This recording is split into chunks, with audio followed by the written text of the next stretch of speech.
Et je voudrais juste bénir Dieu avant de commencer. Père, je te rends grâce pour qui tu es. Merci parce qu'en ce moment même, peu importe nos circonstances, peu importe les circonstances dans ce monde, tu es sur ton trône en ce moment et tu règnes. Tu es le Dieu des temps et des circonstances et tu sais ce que tu fais, Seigneur. Tu n'as pas changé. Tu es le même hier, aujourd'hui et éternellement. Tu connais nos vies comme il a été dit tout à l'heure. Tu connais nos cœurs. Nous sommes comme un livre ouvert devant toi.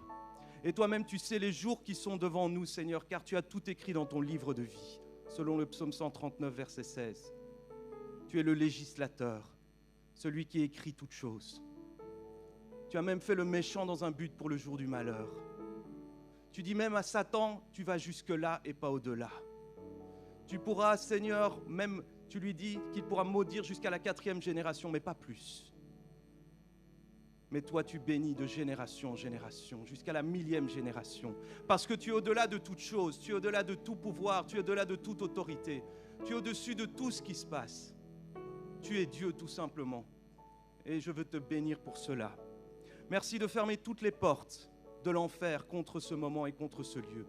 Car tu as dit que le séjour des morts ne prévaudrait point sur ton Église. Et je prie au contraire que tu ouvres les portes des cieux, afin de manifester ta grâce au milieu de nous. Sois présent tout simplement. Merci Papa d'être là.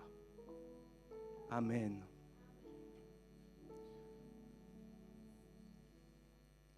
Aujourd'hui, j'aimerais aller avec vous à la rencontre de personnes, de situations qui semblent perdues aux yeux des hommes, mais qui sont des opportunités pour Dieu de révéler qui il est.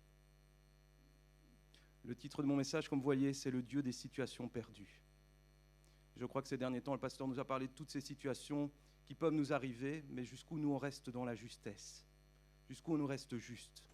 Moi, j'aimerais parler des situations aujourd'hui et de voir ce qu'elles vont faire et ce qu'elles vont accomplir. Et pour cela, nous allons aller rencontrer dans un premier point une brebis dont on se souvient. Nous sommes dans l'évangile de Luc au chapitre 15 et nous allons d'abord lire le contexte dans les versets 1 et 2.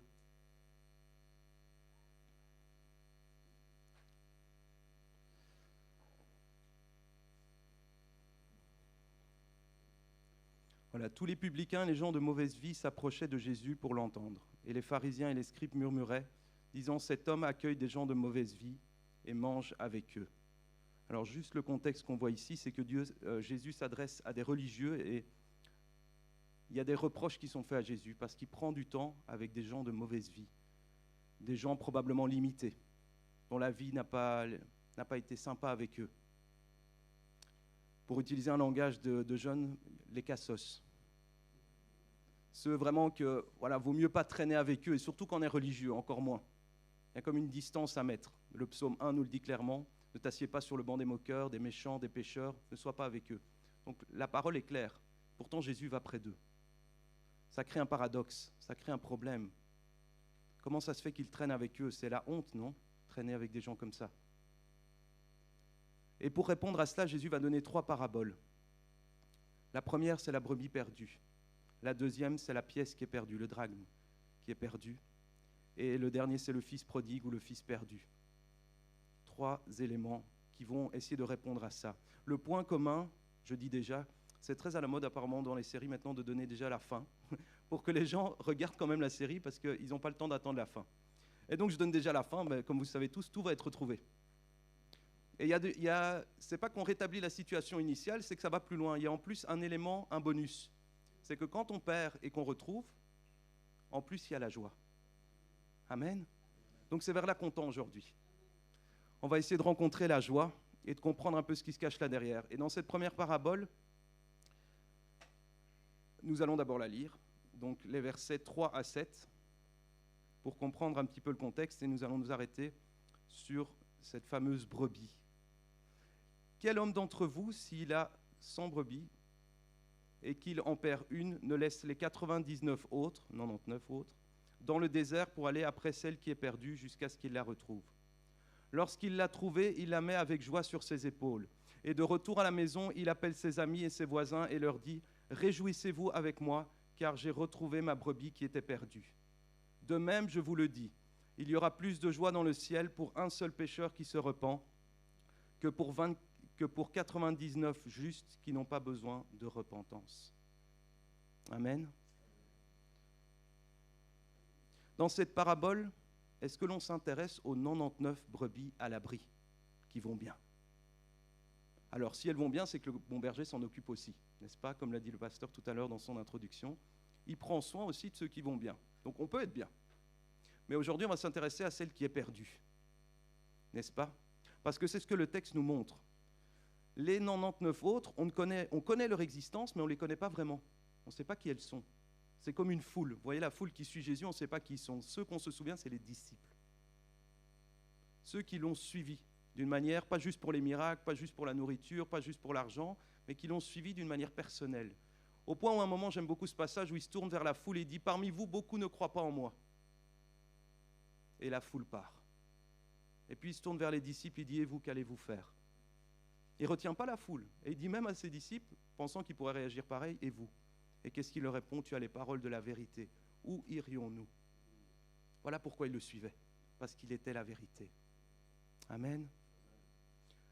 Alors, dans ce texte qui est interpellant, c'est finalement qui est mis en avant? Qui est mis en avant dans ce texte? Ah oui, j'ai l'habitude de prêcher dans des plus petites communautés et j'aime beaucoup l'interaction. Mais mon épouse m'a dit, écoute, là, tu peux pas. Ça ne se fait pas. Voilà, je repasse des coulisses, mais voilà, c'est juste que j'aime bien avoir, c'est parce que je m'occupe de jeunes aussi dans les camps, donc j'aime bien créer le dynamique entre eux, même parfois les faire bouger et tout ça, mais ici, voilà, on ne peut pas le faire, évidemment. Mais voilà, donc j'aime bien poser des questions, c'est pour ça que vous verrez les questions, mais je vous laisse répondre intérieurement. Donc, qui est mise en avant ici? La brebis perdue. Celle qui est perdue. Qui va avoir la grâce d'être recherchée par le bon berger? La brebis perdue. Et je pense que ce matin, le bon berger est à la recherche de quelqu'un.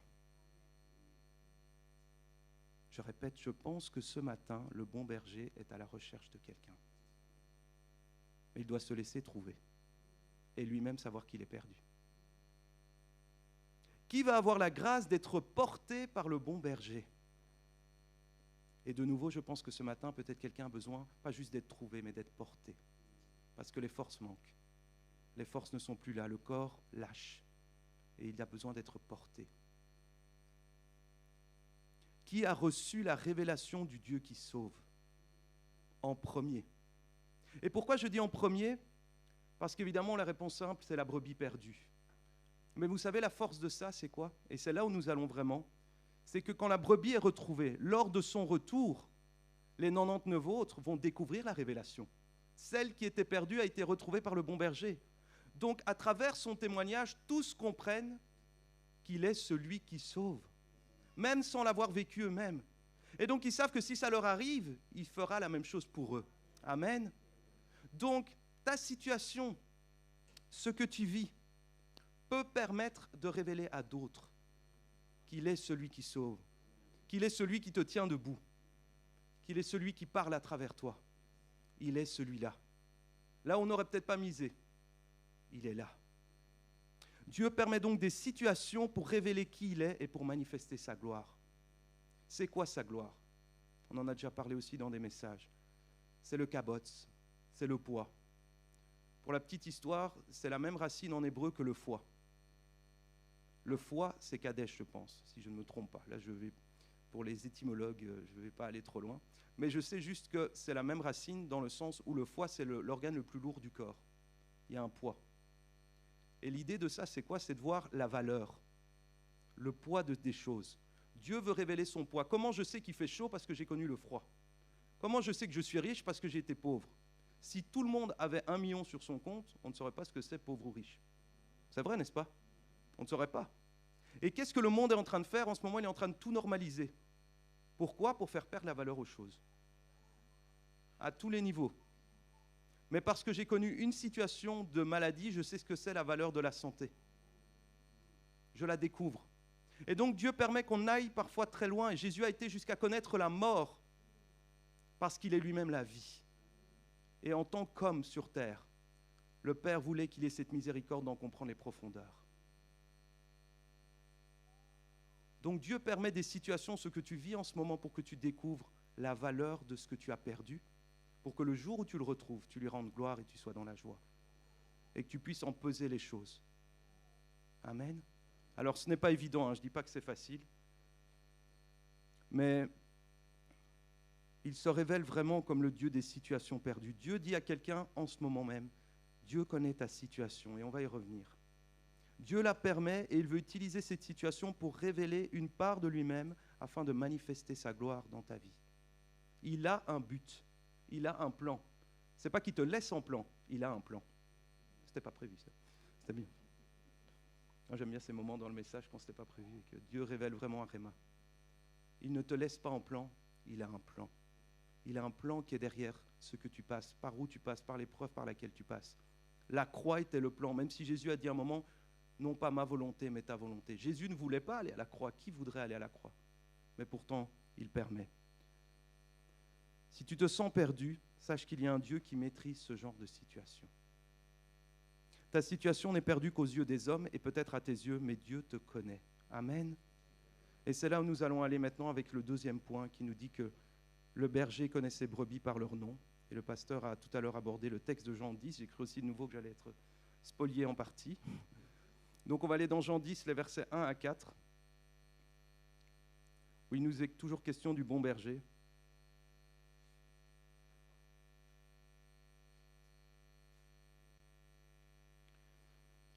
En vérité, je vous le dis, celui qui n'entre pas par la porte dans la bergerie, mais qui y monte par ailleurs, est un voleur et un brigand. Mais celui qui entre par la porte est le berger des brebis. Le portier lui ouvre et les brebis entendent sa voix. Il appelle par leur nom et les brebis qui lui appartiennent et les conduit dehors.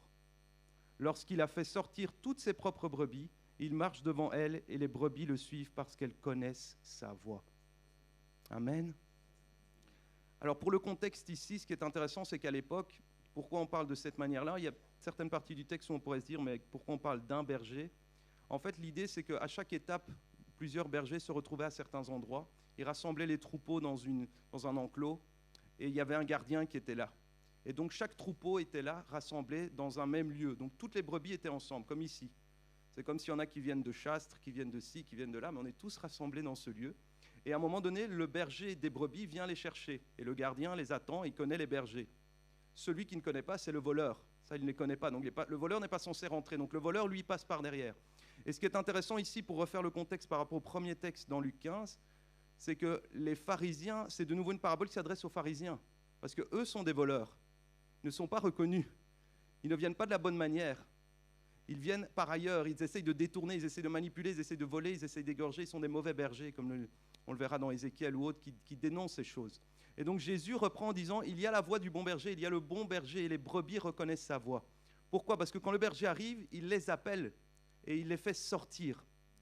Et c'est même au point où, derrière cette parabole ici, Jésus est en train de dire aux pharisiens, moi je vais faire sortir les brebis, elles vont me suivre. Parce qu'il y avait tout un système religieux très pharisien en place, et il voulait les annoncer, parce que dans le terme, quand il dit qu'il les fait sortir, qu'il les appelle, c'est vraiment les appeler au dehors. Ekbalo, c'est vraiment dehors, mais vraiment d'une manière un peu forte, autoritaire. Il est temps de sortir, il est temps de se réveiller, il est temps d'y aller, il est temps de bouger. C'est vraiment l'enjeu ici. Et donc, dans ce texte, on voit que le bon berger vient, il les appelle, et seulement les brebis qui entendent la voix de leur berger vont les suivre. Donc c'est important de faire la distinction, ce n'est pas toutes les brebis qui viennent. C'est vraiment celles qui connaissent la voix du papa, quoi.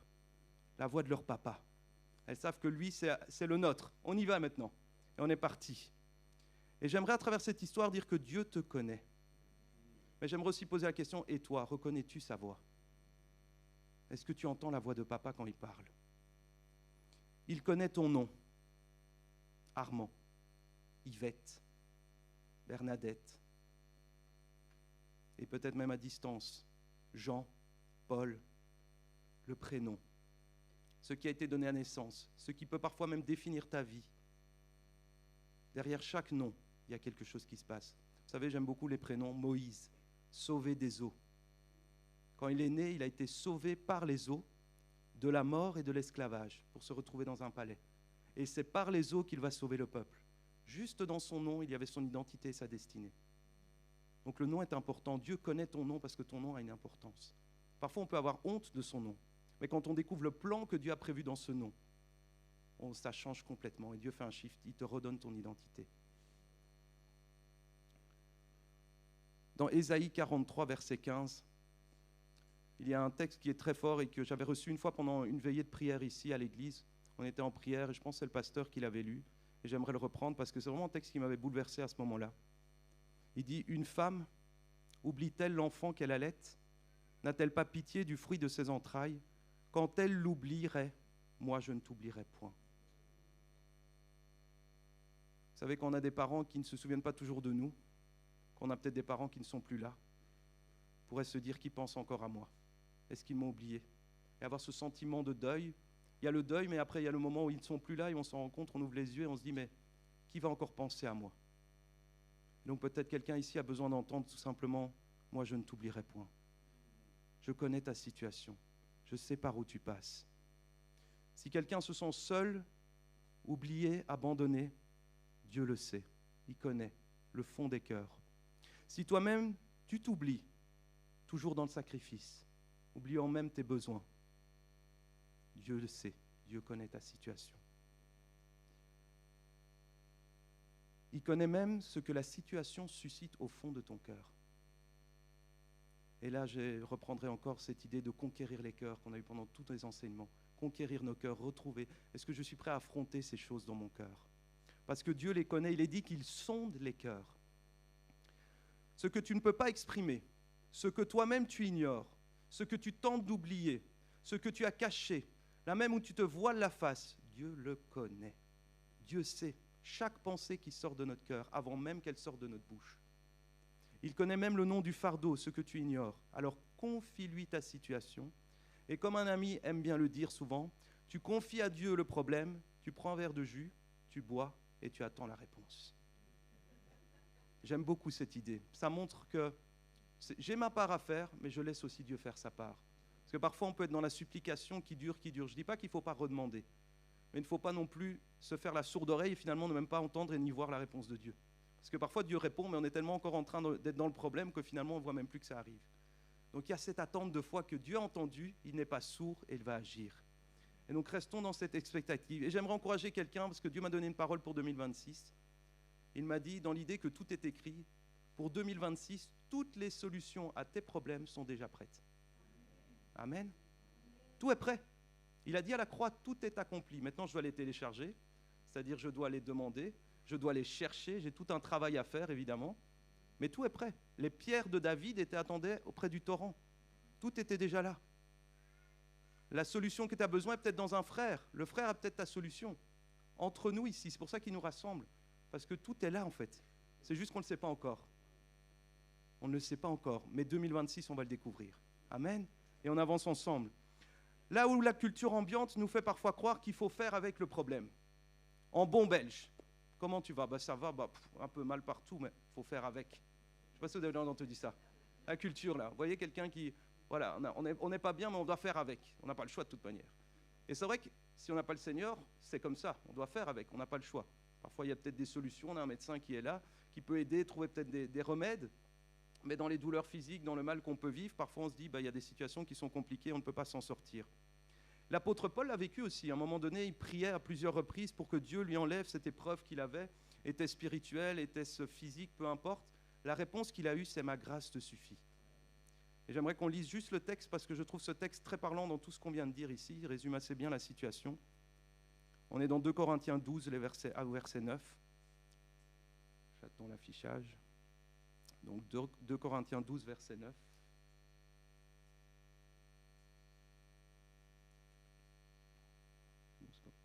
Voilà. Ok.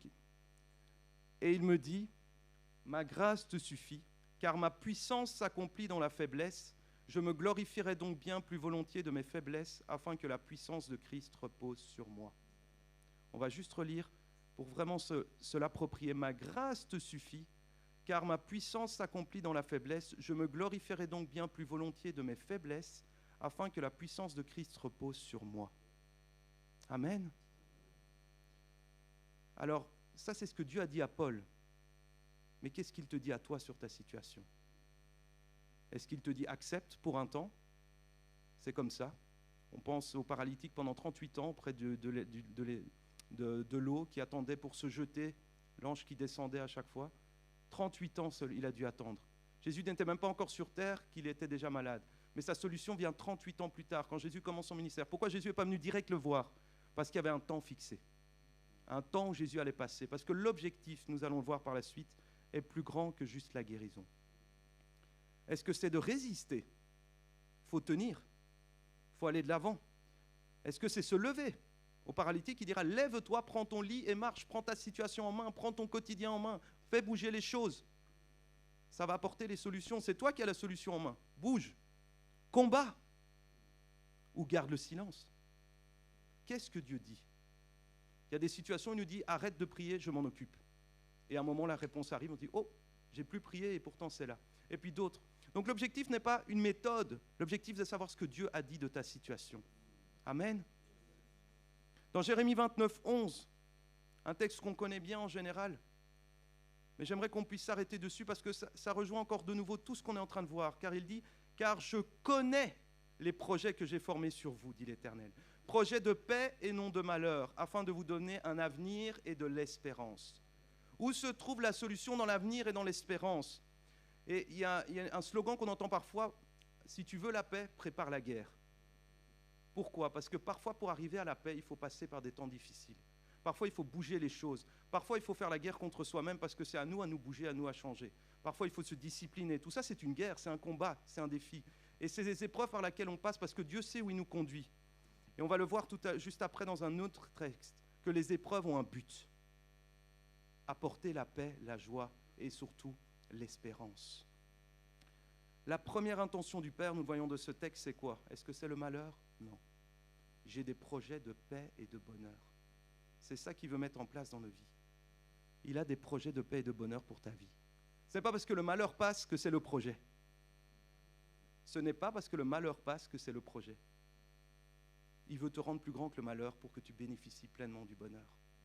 Que tu regardes le malheur passer et que tu puisses savoir que derrière, il y a quelque chose de plus grand. Derrière la croix, il y avait la résurrection. Amen.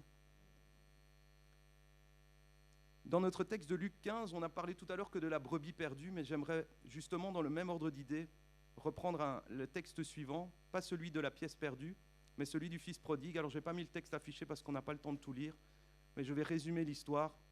C'est l'histoire du fils prodigue. Et donc, quelle est l'histoire du fils prodigue? Peut-être certains la connaissent, beaucoup peut-être l'ont reçu d'un culte des enfants. C'est l'idée d'un fils, enfin il y avait deux fils, mais il y a surtout un fils, le fils prodigue. Prodigue signifie qu'il dilapide l'argent. En fait, il va demander son héritage à son père. Donc il va considérer son père comme mort en fait. Il va dire, je veux mon héritage, je pars. Et donc le père va devoir couper l'héritage en deux pour l'un qui reste et l'autre qui part. Et il va dilapider tout l'argent. Pour la faire courte, il va faire la fête, il va aller voir des femmes, il va faire tout plein de choses. Et il va se retrouver avec plus rien. Il va dilapider justement. Et à un moment, il va se retrouver parmi les cochons. Et dans la culture juive, vous savez, comme le cochon, c'est quelque chose d'impur. Donc se retrouver parmi les cochons, à s'occuper des cochons et avoir même tenté de vouloir manger la nourriture des cochons qu'il ne pourra même pas manger, c'est vraiment la situation, je pense, la plus impure et la plus sale au monde. Et j'ai parfois l'impression qu'on prêche un évangile où c'est comme si dans cette histoire-là, son père qui était resté à la maison, considéré comme mort, le fils l'appelle, je ne sais pas comment, et il lui dit, est-ce que tu peux venir parce que là, la situation est compliquée. Et que le père sort de chez lui, vient jusque dans la boue parmi les cochons et vient s'asseoir avec lui, il dit, courage fils, on va y arriver ensemble. Est-ce que c'est ça qui se passe? Est-ce que le père vient l'accompagner dans ses problèmes? Non. Le fils reste dans ses problèmes tout seul, mais à un moment donné, c'est comme s'il y a une lueur d'esprit, une lueur d'espoir. Il rentra en lui-même. Il se souvient de la maison de son père, il se souvient de son identité, il se souvient de là où il vient, il se souvient de son origine. Et là, il se rappelle que même les serviteurs sont mieux que lui en ce moment. Et là, c'est lui qui décide à l'intérieur de lui-même de retourner. C'est l'œuvre de l'Esprit. Ça, c'est le Saint-Esprit qui le visite, qui lui dit « Souviens-toi ». Et je prie ce jour que le Seigneur nous rappelle à nous souvenir, parce que bien souvent, on connaît notre identité sur terre, mais on oublie d'où on vient. De là où il nous a envoyés. On vient de la maison du Père. On est ici pour un temps, mais on va retourner bientôt à la maison du Père. Et donc, dans ce corps physique qui a toutes ses limites, il y a un plus grand projet qui nous attend. Et le fils va rentrer, et ce qui est incroyable, c'est au moment où il se met en mouvement, c'est pas qu'il doit arriver jusqu'à la maison, le père qui est chez lui, qui guette, parce que lui, il l'attend. Depuis toujours, il attend ce fils. Il le voit, il sort de chez lui, il court, ce qui ne se faisait pas, il met la tradition de côté. Un père ne courait pas dans la tradition juive. Il ne pouvait pas se mettre à courir, il devait rester digne. Donc il met sa dignité de côté. Il va vers son fils qui pue le cochon. Il le prend dans les bras, il le serre, il l'embrasse, alors qu'il pue. Donc il met tout ça de côté. Pourquoi? Parce qu'il est tellement heureux de le retrouver. Et donc si tu te sens sale aujourd'hui, sache que le Père peut courir vers toi et te prendre dans les bras. Il ne regarde pas à ton état, il regarde à son désir de te retrouver. Vraiment. Il le lave. J'ai utilisé cette image avec ma fille dernièrement, je lui ai montré, je lui ai dit, est-ce que tu prends le linge et tu le laves avant de le mettre dans la machine? Alors ça peut arriver s'il y a des grosses taches, hein, on nettoie un peu avant, mais logiquement on ne va pas nettoyer le linge avant de le mettre dans la machine. Mais souvent en tant que chrétien, on se dit, qu'est-ce que je dois faire avant de venir dans la présence de Dieu? Mais Jésus a payé le prix pour que tu viennes et qu'il te lave. Alors tu viens avec une attitude de serviteur, une attitude de peut-être reconnaissant qui il est, reconnaissant ton péché. Mais tu ne dois pas essayer de faire quelque chose dans ton coin avant de te dire je peux enfin rentrer. C'est comme dès que tu pries, si tu étais trop impur, tu ne pourrais même pas prier, tu ne pourrais même pas dire Père, c'est trop saint.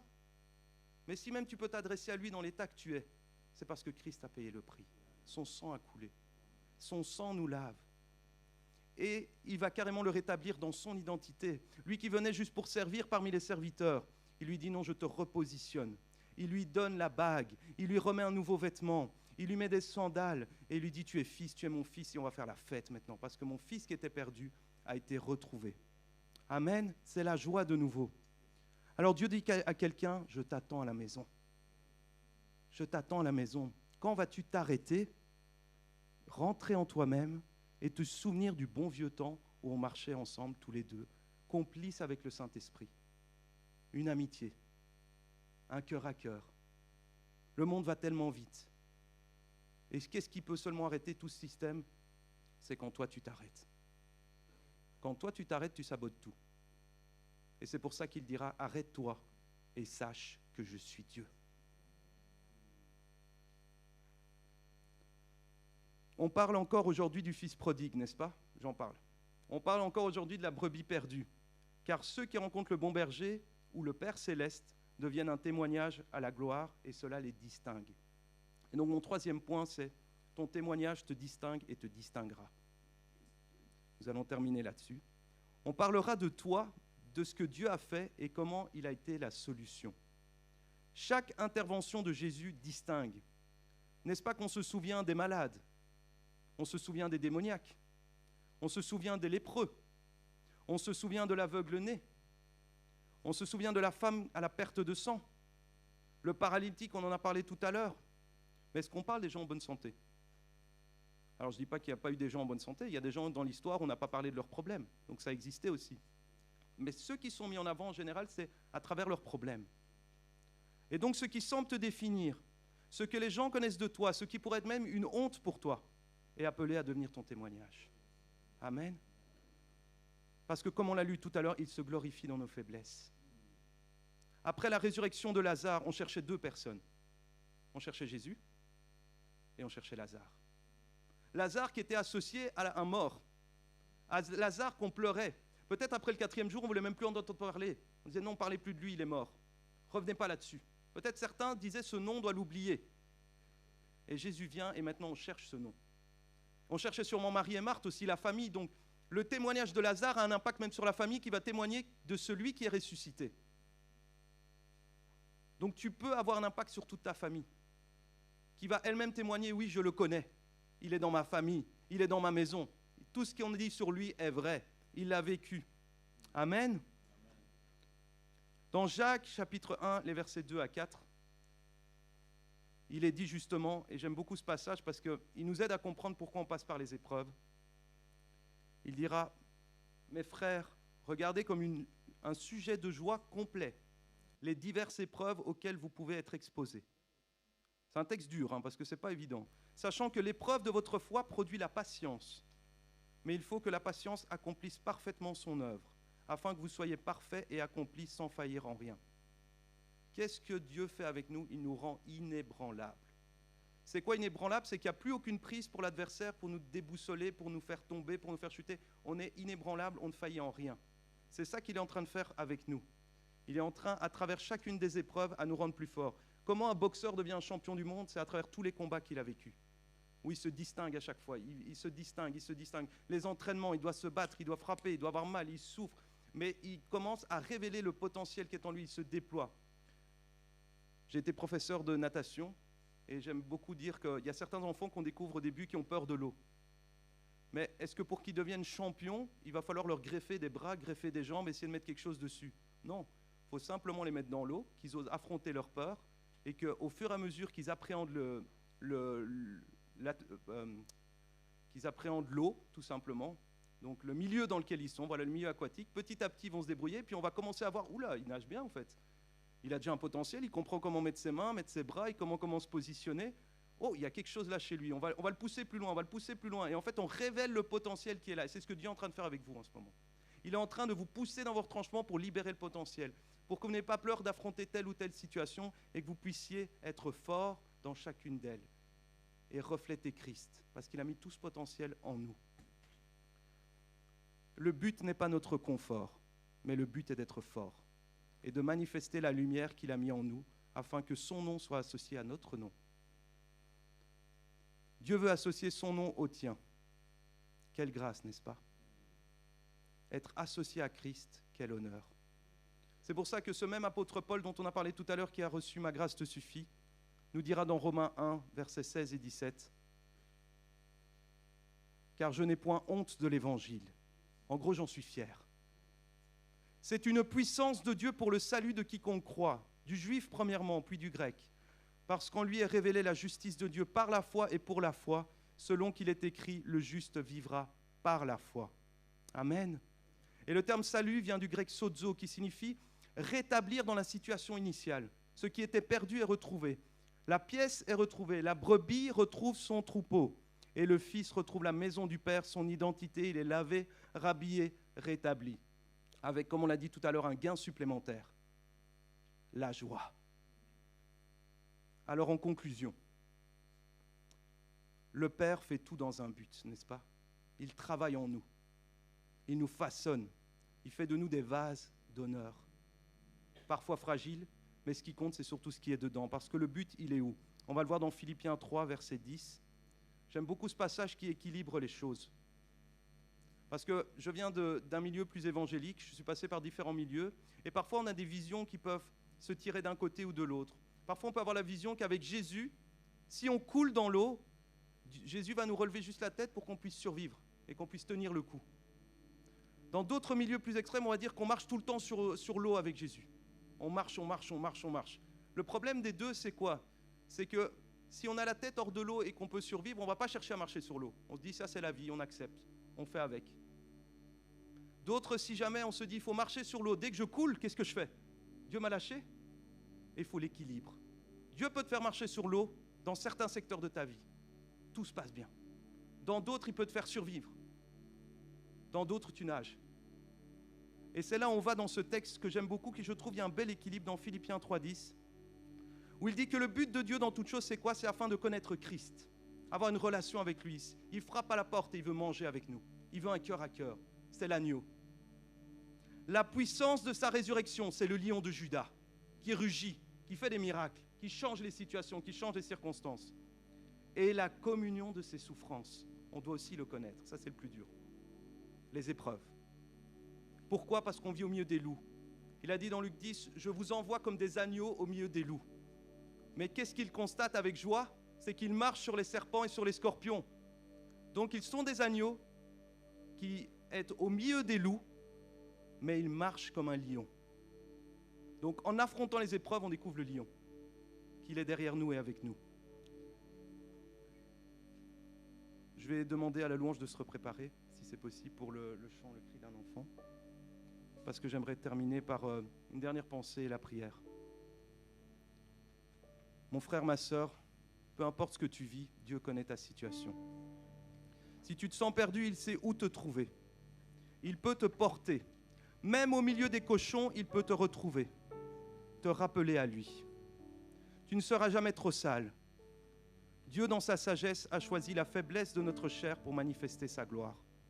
Car il a tout rassemblé en Christ et il a mis Christ en nous, espérance de la gloire. Quelle grâce, n'est-ce pas? Quelle grâce. Tout est en nous. Christ est là. Que Dieu soit loué. J'aimerais qu'on prenne pour terminer avec la louange qui va prendre le relais, simplement se tourner vers lui et faire un cœur à cœur avec lui. car le Père est descendu. Il a entendu les cris. Il a vu les souffrances de son peuple. Et il est là. Le Saint-Esprit est en mouvement. Le lion de Juda marche sur la terre. Et il cherche qui envoyer. Qui se tiendra sur la brèche? Car je suis venu te dire ce matin, peu importe ce qui te limite, n'attends plus, réponds à l'appel. N'attends pas d'être parfait. Christ appelle. Dans un ministère, t'appelle à le suivre, à mettre ce fameux projet en place. Tout ce que tu as mis de côté, ces rêves plus possibles, ce que tu t'es dit, je l'ai enterré, c'est fini. Vous savez, l'endroit où il y a le plus de rêves, c'est dans les cimetières. Là où ils n'ont pas pu être aboutis, ils n'ont pas pu être mis en place. Mais Dieu te dit en 2026, j'ai toutes les solutions. Est-ce que tu es prêt à me suivre? Est-ce que tu es prêt à mettre ces choses en place? Est-ce que tu es prêt à mettre l'argent? Est-ce que tu es prêt à t'attendre à ce que je pourvoie? Car il est celui qui pourvoit. Il est Jireh. Ça veut dire que même sans lui demander, sa nature même demande qu'il pourvoie s'il y a un besoin. En te mettant en mouvement, tu crées un problème au ciel qui doit intervenir. Parce qu'il est Jireh. Il a dit, je ne peux pas te laisser dans le besoin. Donc quand tu te lances dans un projet, tu le décides, tu le déclares, il va bouger. Et beaucoup pourraient témoigner de ce qu'il a déjà fait. Amen. Alors la question, c'est qui se lèvera? Le bon berger est dans la bergerie. Il se tient à la porte ici de l'église et il appelle. Qui répondra? Qui se lèvera? Il ne cherche pas des parfaits, mais des disciples dépendants de la grâce, des témoins fidèles qui s'associent au nom de Jésus. Prenons un temps de prière. Prenez un temps de cœur à cœur, même dans le silence de vos cœurs. Ça peut être juste parle, papa, une parole. Le silence devient rare.